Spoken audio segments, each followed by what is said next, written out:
Bienvenidos a la semana, vamos a repasar lo que han dado de sí estos últimos días informativamente hablando. Comenzamos.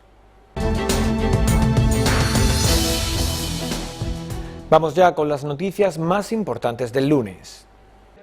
El Gobierno ha defendido su decisión de recurrir al Supremo tras la sentencia del Tribunal Superior de Justicia de Andalucía, que no reconocía el nombramiento de Adelaida Álvarez como viceconsejera por no ser diputada electa. El Gobierno seguirá defendiendo los derechos que tenemos todos los ceutíes a ser una autonomía. Es decir, seguiremos luchando por ser una ciudad autónoma frente a aquellos que se posicionan considerando que este es un simple ayuntamiento, un ayuntamiento común con muchas menos competencias. Y ello lo hacemos refrendado por lo que viene diciendo nuestro propio reglamento de la Asamblea, lo que viene diciendo nuestro propio Estatuto de Autonomía y con pronunciamientos expresos que también ha existido por parte del Consejo de Estado. Esta sentencia ha vuelto a poner en el disparadero a los consejeros no electos Kisi Chandiramani y Javier Zelaya, aunque el Gobierno recuerda que en dicha sentencia solo se habla de una viceconsejera que ya no lo es. El Ejecutivo no entiende la postura de la oposición al pedir la salida de los dos consejeros no electos. El hecho de ser una ciudad autónoma y considerarnos una autonomía nos otorga una serie de derechos muy importantes que queremos mantener, como puede ser la presencia en la conferencia de presidentes. Nuestro presidente tiene la oportunidad de tratar de tú a tú al resto de presidentes de comunidad autónoma en presencia del presidente del Gobierno y tener voz y voto en una conferencia tan importante donde se tratan asuntos de Estado y donde Ceuta y Melilla, aparte de estar, tienen que continuar estando porque consideramos de que no solamente se nos pone el mapa, sino de que se nos otorga ciertos derechos como cualquier otra autonomía. Por todo ello, el Gobierno local asegura que continuará defendiendo ante cualquier instancia los derechos de la autonomía ceutí. Estamos defendiendo los intereses de todos los ceutíes de que Ceuta y, por tanto, también Melilla esté a la misma altura que cualquier otra comunidad autónoma y que ello le da una serie de competencias que no tiene cualquier ayuntamiento, como puede ser el Ayuntamiento de Estepona. Entonces, creo que es muy importante y no entiendo de verdad los motivos por que los grupos de la oposición no defienden el mismo interés que nosotros, pero necesitamos seguir defendiendo, y así lo haremos hasta la última instancia, la autonomía de la Ciudad Autónoma de Ceuta. Nos costó mucho conseguir ese estatuto de autonomía y ahora es cuando hay que ponerlo en valor en cosas como esta. Desde la plataforma de apoyo a la candidatura de Pachi López han informado que por motivos de agenda el dirigente socialista vasco no podrá venir a Ceuta este martes. El motivo es que el día 19 asistirá al acto de despedida de Carme Chacón que organiza el PSC. Sí vendrá en su lugar Óscar López, que forma parte de su equipo de campaña y que ha ejercido las funciones orgánicas de secretario de organización del PSOE y portavoz del Grupo Parlamentario Socialista en el Senado. De esta forma, la cita es a las 7:30 de la tarde en la sede del PSOE. Será un encuentro con la militancia y simpatizantes del partido, en el que Óscar López desgranará los aspectos más importantes del programa con el que se presenta Pachi López a las primarias de la Secretaría General del PSOE, así como el modelo de partido que defiende su candidatura, manteniendo además una charla coloquio con los asistentes al acto. Tal y como anunció el delegado del Gobierno, los próximos presupuestos generales del Estado tendrán una partida de 500.000 euros para recuperar el proyecto del vial Puerto Frontera. Un proyecto que es de gran importancia y envergadura para la ciudad y que el Gobierno local aspira a modificar. En dos términos. El primero, de que queremos que sea un vial permeable, no que sea una autovía directa del puerto a la frontera, sino que esa obra pueda, además de unir el puerto con la frontera, que es la principal razón, sino que también sea permeable y permita distintas salidas y entradas a otros viales de la ciudad. Entonces consideramos que es bastante importante. Y después introducir ciertos cambios de carácter técnico que consideramos que puede hacer la obra más óptima, incluso no solamente desde un criterio funcional, sino también de un criterio económico. Un proyecto que podría ir avanzando a la vez que el PGOU, inmerso ya en la fase previa anterior a su aprobación provisional en pleno. Ya se cuenta con varios informes favorables de Costas, Defensa o Autoridad Portuaria. Faltaría el informe de sostenibilidad ambiental y el favorable de carreteras. Ya tenemos todos esos informes sectoriales acordados, su informe favorable, a la espera del último vicisitud que ha surgido, que ha sido con el de carreteras, de que había una dificultad que no se había podido valorar con la línea de limitación edificatoria. Ya lo hemos hecho, se va a aportar ese informe para que sea aprobado en Madrid. Néstor García espera poder aprobar inicialmente el PGOU en el pleno del mes que viene. Varios eran los asuntos que abordábamos el martes. Vamos a verlos. El sumario del caso en Vicesa ya se encuentra en manos de las partes. Radio Televisión Ceuta ha podido conocer de mano de uno de los abogados lo que se desprende de este sumario. La investigación instruida por la juez Raquel Lucini habla de una trama encabezada por el exgerente de Envicesa, Antonio López, quien actuó como un amortiguador dentro de la empresa municipal de vivienda y se valió de la confianza que depositó en él la Comisión Local de Vivienda para cometer presuntos delitos como el de blanqueo de capitales, estimando su patrimonio en casi 3 millones de euros. López no podría haber hecho nada sin la colaboración de los funcionarios, los trabajadores de Envicesa, a quienes se les investiga por presunta prevaricación y quienes formaban parte de esta trama, obedeciendo las órdenes de Antonio López. Estos 5 empleados podrían ser cesados de sus puestos de trabajo. Si seguimos la jerarquía de esta trama, nos encontraríamos con los intermediarios, acusados de presunta organización criminal. Son las 3 personas que permanecen en prisión preventiva: el policía portuario, un trabajador de una naviera y otro de las Brigadas Verdes. Estas personas son consideradas por el sumario cooperadores necesarios que habrían participado en un delito de cohecho, pero no prevaricación. Los clientes pagadores podrían cumplir hasta 6 meses de cárcel habiendo obtenido un atenuante por colaborar con la justicia. Algunos de estos clientes son testigos protegidos que en sus testimonios declararon haber pagado entre 8.000 y 15.000 euros a los intermediarios. Por último, los políticos de la Comisión Local de Vivienda investigados por un delito de comisión por omisión, lo que se llama culpa invigilando. En el caso de Radea y Alí podría complicarse al tener familiares en la lista de adjudicatarios, no así para Susana Román. Todos ellos se enfrentarían a inhabilitación de cargo público. La Fiscalía pide para Antonio López entre 18 y 20 años de prisión, ya que el delito de cohecho se podría agravar al estar mezclado con estafa y tratándose de bienes de primera necesidad como es la vivienda.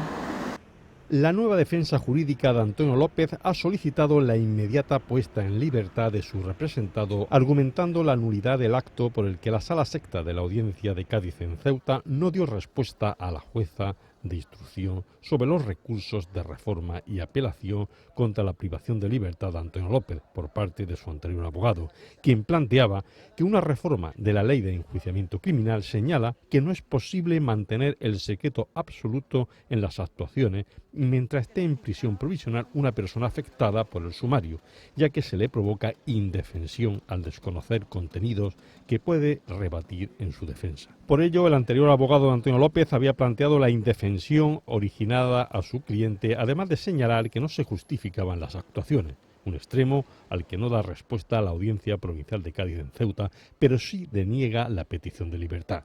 Y es que en este asunto, donde el nuevo despacho de abogados penalistas que asume ahora la defensa de Antonio López inciden, planteando lo que en términos jurídicos se conoce como incidente de nulidad, porque la Audiencia Provincial no ha dado respuesta a la alegación presentada al respecto. En este sentido, se ha podido comprobar que tras los recursos de reforma y apelación presentados por el anterior abogado de Antonio López, la jueza levanta el secreto de sumario que, con anterioridad, ella misma lo había prorrogado durante 3 meses más. De ahí que los nuevos especialistas en derecho penal y económico hayan cursado el pasado viernes 2 peticiones. Una, la inmediata libertad de Antonio López, y la segunda, decretar la nulidad del acto sobre el que no se pronunció la Audiencia Provincial de Ceuta acerca del secreto de sumario absoluto que mantuvo la jueza de instrucción, contraviniendo una reforma de la Ley de Enjuiciamiento Criminal en su punto 503, apartado 3º, donde se especifica que es obligatorio facilitar al acusado los materiales que conllevan a su auto de prisión para que se pueda defender. Óscar López forma parte del equipo de campaña de Pachi López y ha sido el encargado de explicar a la militancia y simpatizantes socialistas de Ceuta el programa con que concurre a las primarias del PSOE el dirigente vasco. Estaba anunciado otro López, más importante que yo, pero saben que el acto que se celebra mañana en homenaje a Carmen Chacón, lamentablemente fallecida, ha cambiado los planes y estoy aquí para hacer lo mismo que iba a hacer Pachi López, que es explicar un proyecto socialista que tiene sobre todo una prioridad, que es la unidad en el Partido Socialista. Es acabar con una división que nos ha hecho un daño terrible en los últimos 4 o 5 años, diría yo. Óscar López no cree que estas primarias vayan a debilitar al Partido Socialista, más bien al contrario. El enemigo no es Pedro ni es Susana, el enemigo es la división del PSOE. Y por Por lo tanto, nos vamos a empeñar hasta el final. Vamos a intentar ganar este Congreso para que el PSOE vuelva a ser lo que nunca dejó de ser, que es el partido de la mayoría social de este país. Yo creo que el PSOE salió muy mal del gobierno después de la segunda legislatura, después de la crisis. Hemos vivido todos 4 o 5 años donde primero el 15M, luego nuevos partidos políticos, un discurso demoledor diciendo que PP y PSOE eran lo mismo, han destrozado al PSOE. López ha aprovechado su comparecencia para referirse también a la citación de Mariano Rajoy como testigo en el juicio del caso Gürtel. Rajoy, por supuesto que sabía lo que pasaba en el PP. Es más, algunos llevamos pidiendo la dimisión de Rajoy 4 años. Es más, el señor Rajoy en el año 2009 compareció cuando estalló el caso Gürtel para decir todo es falso. Y luego decir menos algunas cosas, sí. Entre otras los papeles de Bárcenas, que se fueron probando uno tras otro. Por lo tanto, es verdaderamente insostenible la situación de Rajoy, pero no de ahora, de hace 4 años en este país. Tenía que haber dimitido Mariano Rajoy. Es normal que comparezca y hubiera sido incomprensible lo contrario. La vacuna de la meningitis B sigue contando con problemas de suministro en nuestro país. Si bien en la península la espera para adquirir la vacuna en farmacias puede llegar casi a 1 año, en Ceuta suele tardar 1 mes, apuntándose previamente en una lista de espera. Existen unos ratios por número de farmacias a la hora de poder nosotros solicitarla a los almacenes de distribución, a la hora del laboratorio y eso nos permite tener unas listas de espera inferiores. Estos problemas de suministro son globales. Parece que principalmente es problema de una alta demanda a nivel mundial de la vacuna y el laboratorio no ha tenido capacidad suficiente para la fabricación. Hay que recordar que aunque es infrecuente contagiarse de meningitis B, se trata de una infección muy grave. Produciría una infección grave en la membrana que recubre tanto al cerebro como a la médula espinal y sí, es una infección bastante grave. No sé si las tasas de mortalidad de pacientes infectados en torno al 5%. Por ello, desde el ámbito farmacéutico apuestan por su inclusión en el calendario vacunal. Yo, desde mi punto de vista, debería estar incluida y espero que en un futuro se reconsidere. A nivel nacional, pues cada comunidad autónoma dicta una pautas de vacunación y hay unas que sí son obligatorias, que son comunes en todo el Sistema Nacional de Salud y luego cada comunidad autónoma también tiene su capacidad de determinación y hace que algunas estén o no. Esta en concreto es una vacuna nueva, llevará en el mercado menos de 2 años. Entiendo que en un futuro es posible que sí esté incluida dentro de calendarios vacunales. Las dosis a adquirir en las farmacias difieren en función de la edad de los niños. De 2 a 5 meses serían 3 dosis y una de recuerdo. De 6 a 11 meses, 2 dosis y una de recuerdo. De 12 a 23 meses, 2 dosis y una de recuerdo. Y de 2 años en adelante, 2 dosis.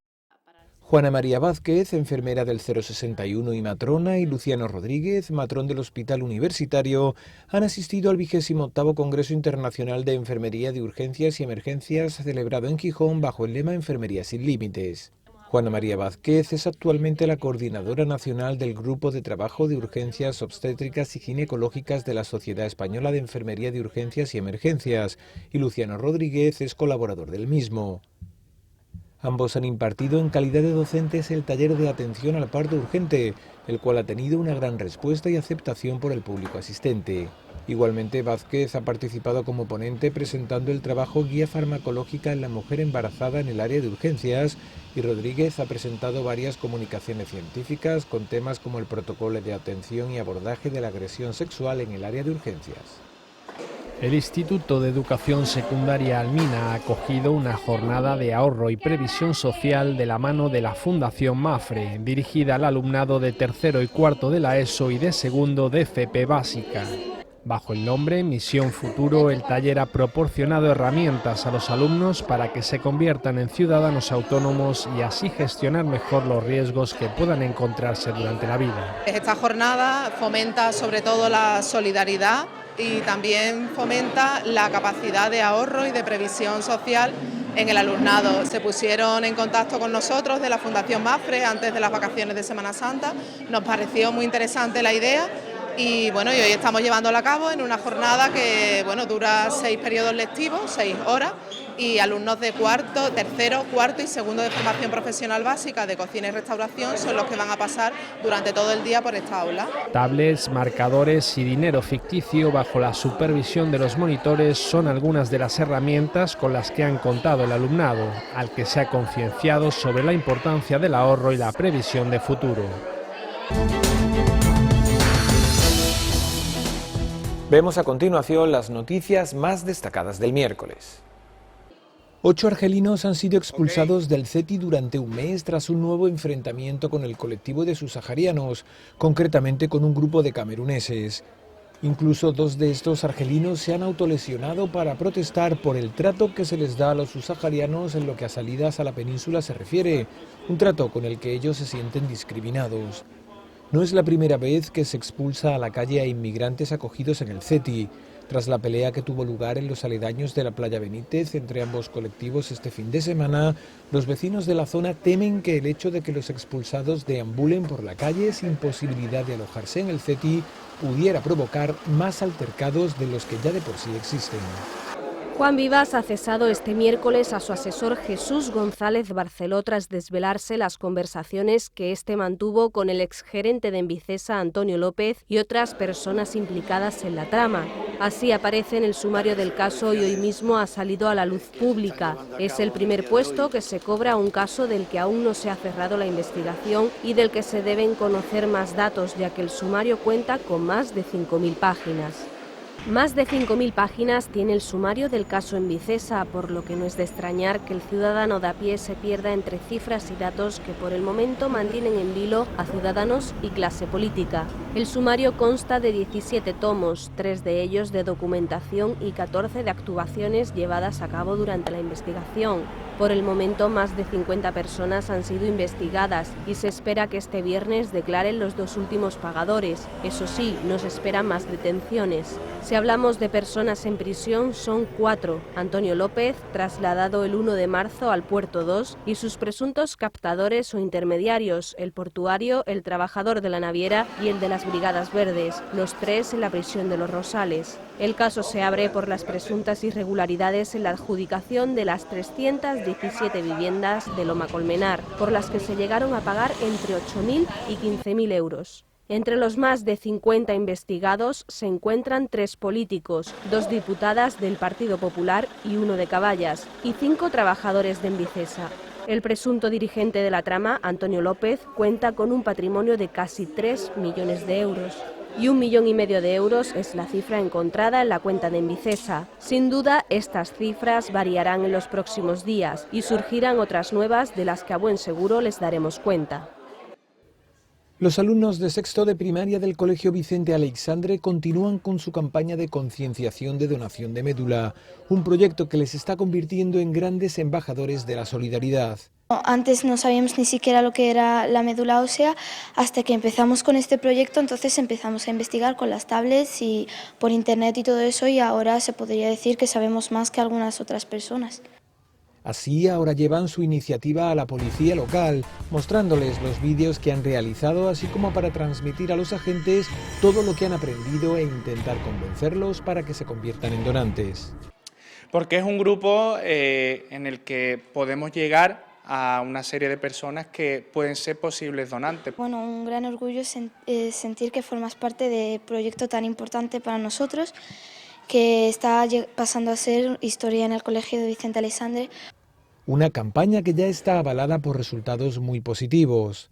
En cuanto a donantes, por supuesto, porque el éxito, simplemente hay que tomar los datos. Hemos conseguido pues más de 50 donantes ya, es decir, porque muchas personas pues en el momento dicen que sí, pero luego pues a lo mejor tienen dudas y no llegan a realizarlo. Pero tenemos datos pues reales de personas que ya han donado, por tanto el éxito es rotundo. Sí, yo sin duda alguna quiero donar, cuando tenga más de 18 años, quiero donar, y si puedo llegar a donar médula a otra persona sería maravilloso sentir que le ha salvado la vida a alguien. Por último, reseñar el agradecimiento que les ha hecho llegar la madre de Pablo Ráez por el vídeo de despedida que le dedicaron los alumnos de esta clase. nuestro último vídeo, que es el vídeo de despedida a Pablo Rae, pues gracias a unas chicas de enfermería, pues se lo hizo llegar y ella nos envió un email dándonos las gracias y de alguna manera pues dándonos ánimo y demostrando que esto en definitiva pues llega a las personas y en este caso a una madre que está sufriendo tanto, pues para nosotros es un orgullo. Si en 2014 el Teatro Auditorio del Rebellín se quedó pequeño para acoger el concierto de Pasión Vega, en esta ocasión serán las Murallas Reales las que den cabida a la actuación que la cantante malagueña ofrecerá este mes de julio. Pasión Vega acumula a lo largo de su brillante carrera profesional discos de oro y platino, una nominación a los Grammy y la Medalla de Andalucía de la Junta de Andalucía en 2010. Además, en julio, el día 15, actuará en Ceuta el cantaor Miguel Poveda, quien también estuvo con anterioridad en nuestra ciudad. Al igual que con Pasión Vega, el recinto monumental de las Murallas Reales acogerá el concierto de este cantante de flamenco natural de Barcelona, que presentará su último trabajo, Sonetos y Poemas para la Libertad, el 13º en su carrera musical. Poveda ha estado nominado a los Grammy en 5 ocasiones. Varias eran las noticias que centraban nuestra atención el jueves, entre ellas el pleno del estado de la ciudad. Los pasos elevados de Miramar y Paneque, la Plaza de Nicaragua o la remodelación de la avenida Sánchez Prado y aledaños buscan por parte del gobierno de Juan Vivas la inversión y el empleo como motores de desarrollo económico en las barriadas. Juan Vivas planteó que la frontera ha de ser una puerta vigilada y bien guardada, que sea fluida, con controles eficaces y que no provoque colapsos de tráfico.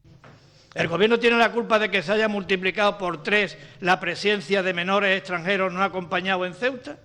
¿De eso tiene la culpa el gobierno?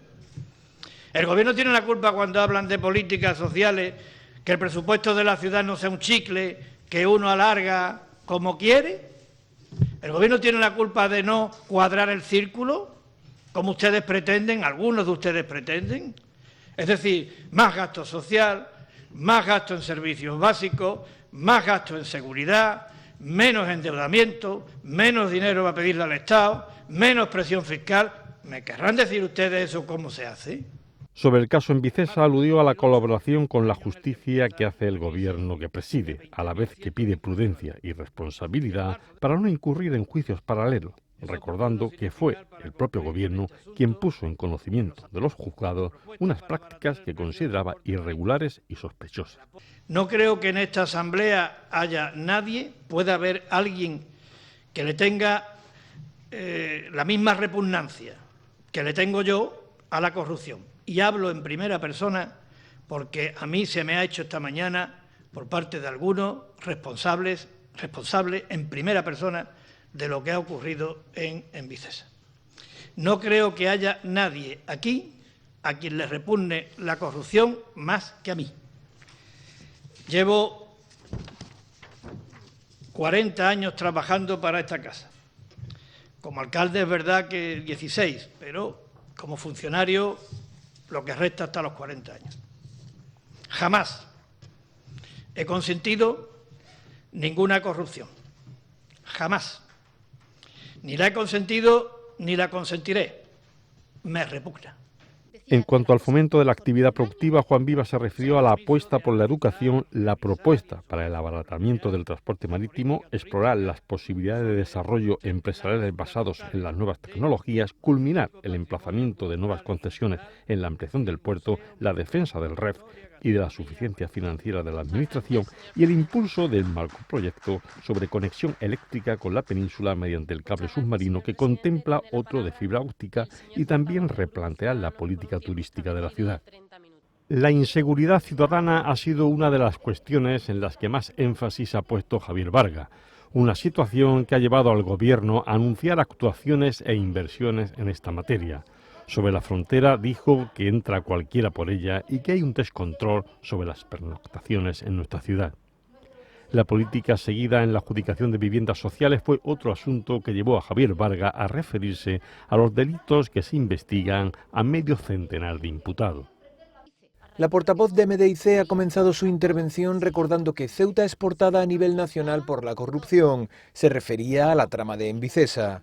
El señor Vivas aquí presente es el máximo culpable o el máximo responsable, o como quieran decirlo, porque ha hecho lo que su jefe, el señor Rajoy, ha hecho el don Tancredo, estarse quietecito, mirar para otro lado y hacer un poco la vista gorda. Es más, Fátima Ahmed ha emplazado al presidente a dejar el cargo. Que si a usted le queda un mínimo de vergüenza política, debería marcharse, señor Vivas. Y es que, según la portavoz, Vivas vive alejado de la realidad, en una burbuja, según ha dicho. A los vecinos de Ceuta, muchas de las discusiones que se traen a este pleno no les importan. Y no les importan porque lo que buscan, pretenden de nosotros, aquellos que todavía creen un poquito en la política, es la solución de sus problemas cotidianos. Y aquí no nos dejan ustedes solucionar sus problemas. Ahmed ha comentado que el gobierno local no ha logrado ni un solo avance en temas como el modelo económico, navieras, frontera o paro. Es más, afirma no creer al presidente cuando anuncia las inversiones del plan de barriadas para este año. En el año 2015 prometió inversiones por más de 16 millones, apenas se invirtieron 3. En el 2016 decía que con lo que había sobrado el año anterior y lo del 16 se iban a gastar 46 millones en barriadas.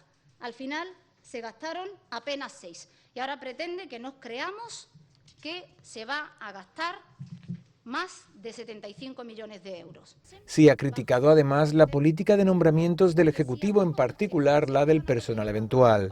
Es curioso ver cómo en el año 2013 en los presupuestos tenían ustedes como personal eventual 17 personas, en el 2013 como digo, y en el 2017 aparecen 42. Es curioso que para nombrar a dedo no existan limitaciones. En definitiva, Fátima Ahmed ha acusado al Ejecutivo de vivir desconectado de la realidad y dedicado tan solo a hacer anuncios y promesas. El portavoz de Caballas ha querido dejar claro desde el principio que, pese a figurar como investigado en el caso de Embicesa, desde su formación política apoyan la investigación y denuncian todo tipo de corrupción, defendiendo además su honradez y la de su partido en este y en todos los ámbitos. En cuanto a la gestión del gobierno, Ali considera probado que el Ejecutivo es incapaz de resolver los problemas. Considero especialmente grave que el Gobierno no reconozca con una actitud beligerante que la ciudad está pasando por unos momentos muy duros, que amanecemos todos los días sobrecogidos con alguna noticia no solamente de corrupción, sino de inseguridad o de frontera o de inmigración.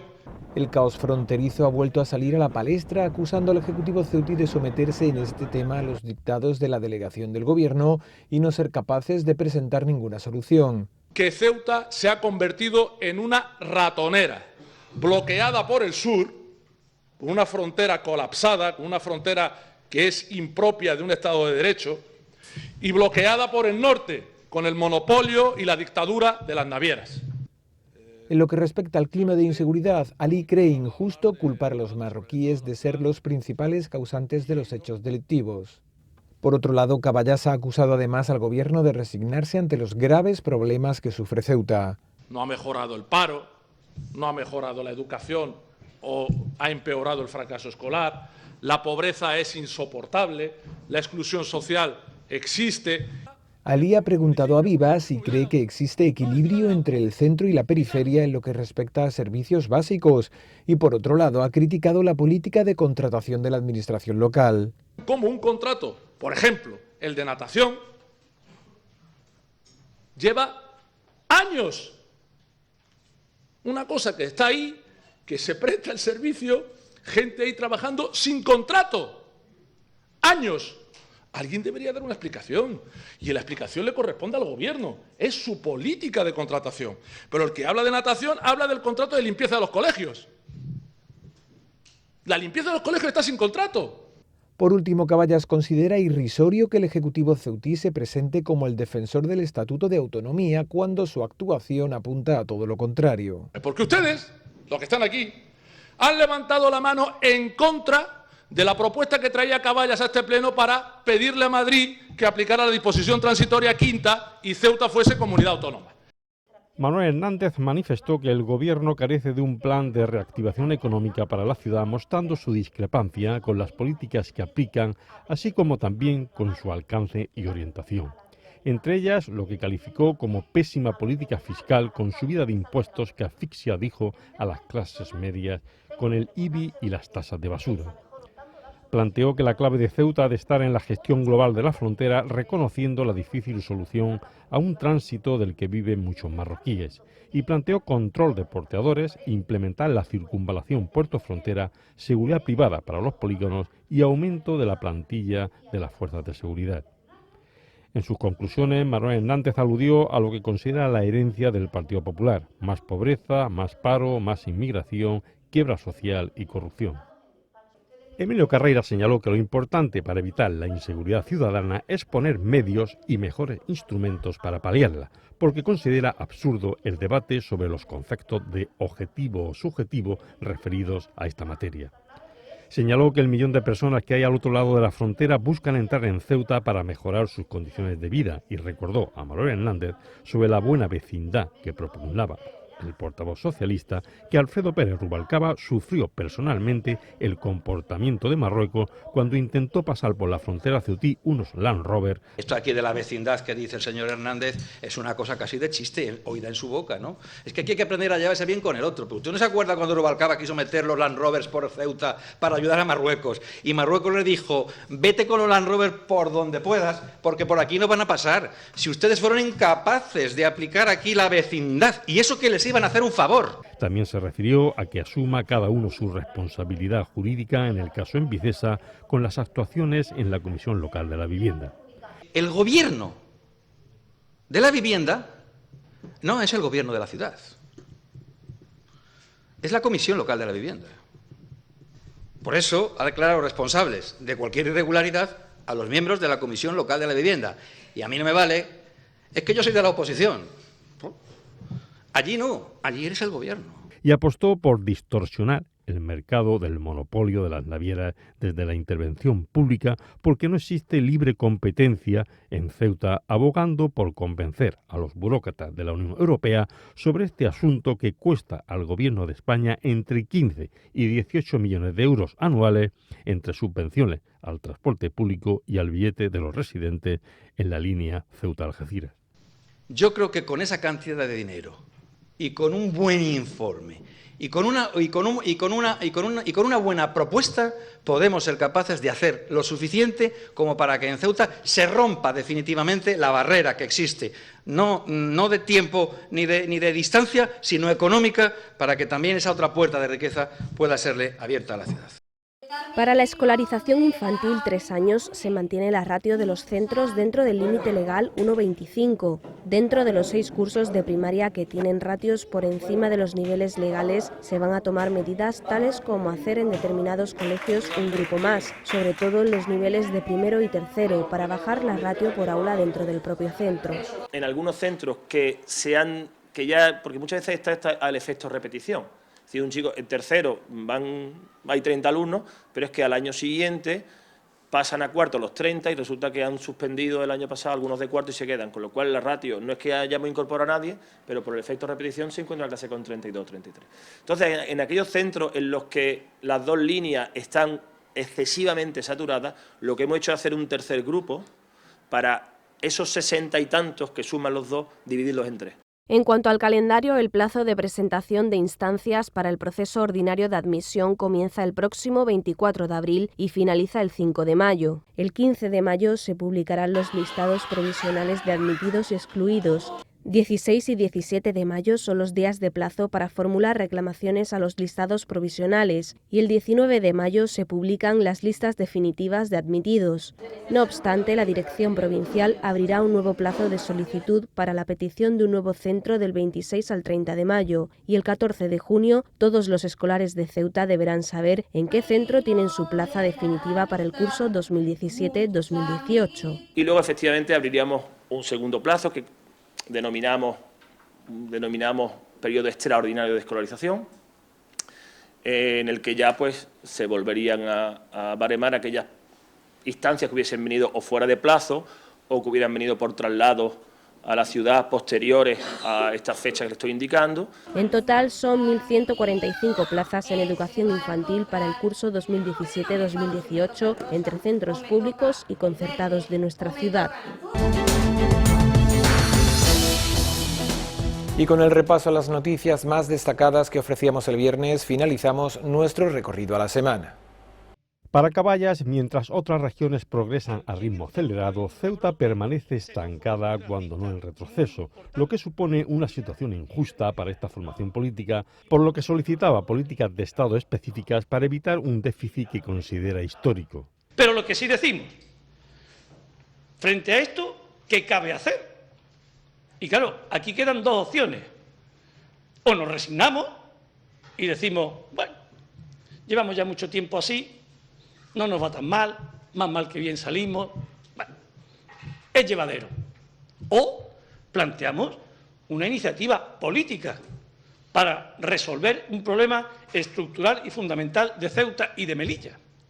Decía el presidente de Melilla que esto de la histórica es un invento. No es un invento, es un cálculo. Emilio Carreira defendió el plan de continua demanda de actualización que ha llevado a cabo el gobierno local, refiriéndose a inversiones como el hospital, la desaladora, el ciclo integral del agua, que ha contado con una inversión de más de 100 millones de euros, y los fondos FEDER destinados a la construcción de un instituto. Queremos decirles que nosotros en ese sentido, desde hace muchos años estamos aplicando un plan de continua demanda al estado de actualización de las necesidades de la ciudad. Por eso, en estos ya largos años, pues se han hecho muchas cosas que eran deudas históricas que tenía la ciudad, como por ejemplo un hospital comarcal en condiciones frente a aquel antiguo hospital que no era ni siquiera propiedad pública, sino que era de una entidad privada y que era pues un auténtico desastre.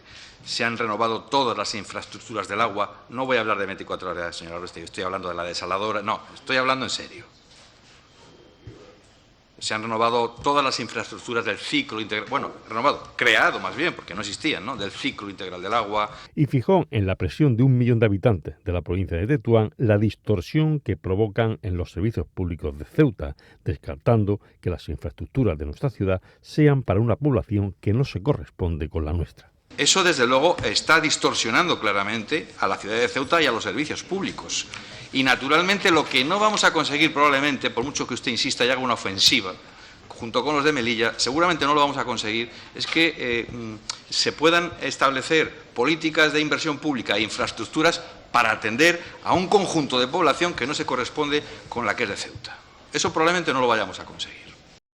El portavoz del Grupo Parlamentario Popular, Emilio Carreira, descartó que Ceuta se encuentre en riesgo de actitudes xenófobas y racistas, como planteó el diputado de Caballas, Juan Luis Aróstegui, quien presentó una propuesta reclamando impulsar una movilización pedagógica en defensa de los principios y valores democráticos y de la Declaración Universal de los Derechos Humanos para combatir, hasta erradicar, decía, todo tipo de comportamientos racistas o xenófobos. También en Ceuta hay un rebrote xenófobo y racista muy importante. Ustedes no se asombran, no se asustan cuando ven una muchedumbre enardecida por las calles diciendo menos inmigrantes, más policía, fuera los menas. Emilio Carreira replicó que no hay que calificar las conductas de las personas en las manifestaciones que se producen porque todos los ceutíes tienen sus sentimientos, que son solidarios en la mayoría de los casos, descartando ningún germen racista. Nosotros no vamos a calificar la intención de la moción, no la vamos a calificar. Pero tampoco vamos a calificar de antemano las conductas de las personas, ni si en una movilización de personas que van a un determinado lugar a defender los derechos de los inmigrantes son una banda de rojos, ni tampoco si unas personas vienen a la puerta del ayuntamiento a protestar por la inseguridad ciudadana, son una panda de fachas. Yo creo que ya calificar a la gente en Ceuta es suficiente. Todos los ceutíes tienen su manera de ver las cosas, tienen sus sentimientos, todos los ceutíes tienen sus sentimientos, todos los ceutíes son solidarios, todos los ceutíes son buenas personas, no todos, pero la inmensa mayoría de ceutíes son buenas personas, y el germen del totalitarismo, del fascismo y de la xenofobia no se puede solamente poner el foco en una determinada dirección, porque esa debilidad la tiene cualquier ser humano y nada más que nos tenemos que dar un paseo por todos los países del mundo para ver que eso no respeta ni civilizaciones, ni creencias, ni religiones, ni maneras de entender la vida. El portavoz del Partido Popular rechazó de manera taxativa la propuesta de Caballas porque Ceuta no tiene ese riesgo al que se refería Aróstegui. Por lo tanto, como yo creo que Ceuta no es una ciudad que tenga en este momento el riesgo de que eso pase, tenemos que rechazar, además, de modo taxativo, la moción que usted presenta. En el marco de las medidas que se vienen adoptando para intentar mejorar la fluidez del tráfico en la frontera del Tarajal y en la Nacional 352, y una vez derivado el tránsito de porteadores al Tarajal 2, en la reunión semanal de coordinación que mantiene delegación del Gobierno con el Cuerpo Nacional de Policía y Guardia Civil, se ha decidido poner en marcha a partir del lunes una intensificación de los controles de entrada de vehículos. De esta forma, a la prohibición de entrada de vehículos que no cumplen las condiciones técnicas necesarias para circular por territorio nacional, se une ahora la exigencia de portar la denominada Carta Verde o Seguro Internacional de Vehículos a Motor, así como la coincidencia del conductor con el titular del vehículo. El consejero de Gobernación del Ejecutivo local anunciaba esta medida después del Consejo de Gobierno. O sea, es decir, vehículos que se ven a simple vista, por muchos papeles que tengan, que a simple vista no están en condiciones, que en España no pasarían una ITV, esos no van a entrar. Y además de eso, pues se le va a exigir que toda la documentación esté regla y que el vehículo sea conducido por su propietario. Fuera de eso no van a entrar ninguno. Y tengo que agradecer además a las autoridades marroquíes que se han hecho eco de esta solicitud, lo han visto muy razonable. No olvidemos que ellos también tienen un gran problema.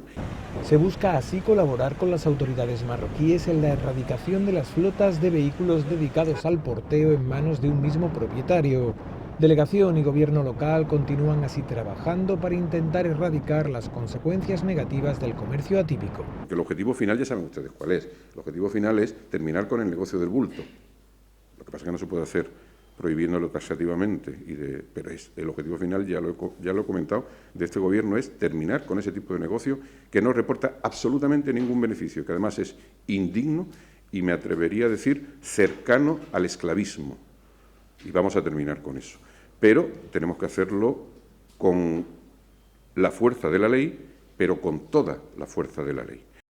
Desde el martes 25 de abril y hasta el lunes 22 de mayo estará abierto el periodo de inscripción para las pruebas de acceso a los ciclos formativos de grado medio y grado superior de FP. Se van a adjudicar el 80% de las plazas, en principio de los grados medios y superiores, en junio, y la normativa contempla que se reserve un 20% para ofertarlas en septiembre. Esto tampoco ha variado. Podrán concurrir a las pruebas de acceso a los ciclos formativos de grado medio aquellas personas que tengan cumplidos o cumplan 17 años en el 2017 y a las de grado superior quienes tengan cumplidos o cumplan 19 este año.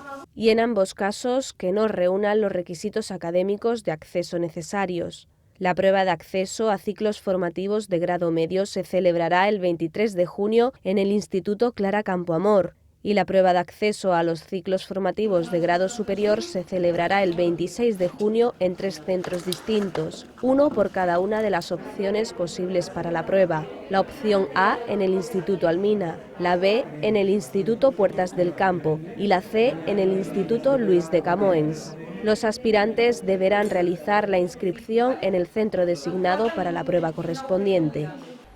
Y ya nos vamos, volvemos dentro de 7 días con un nuevo repaso a la semana. Que sean felices, adiós.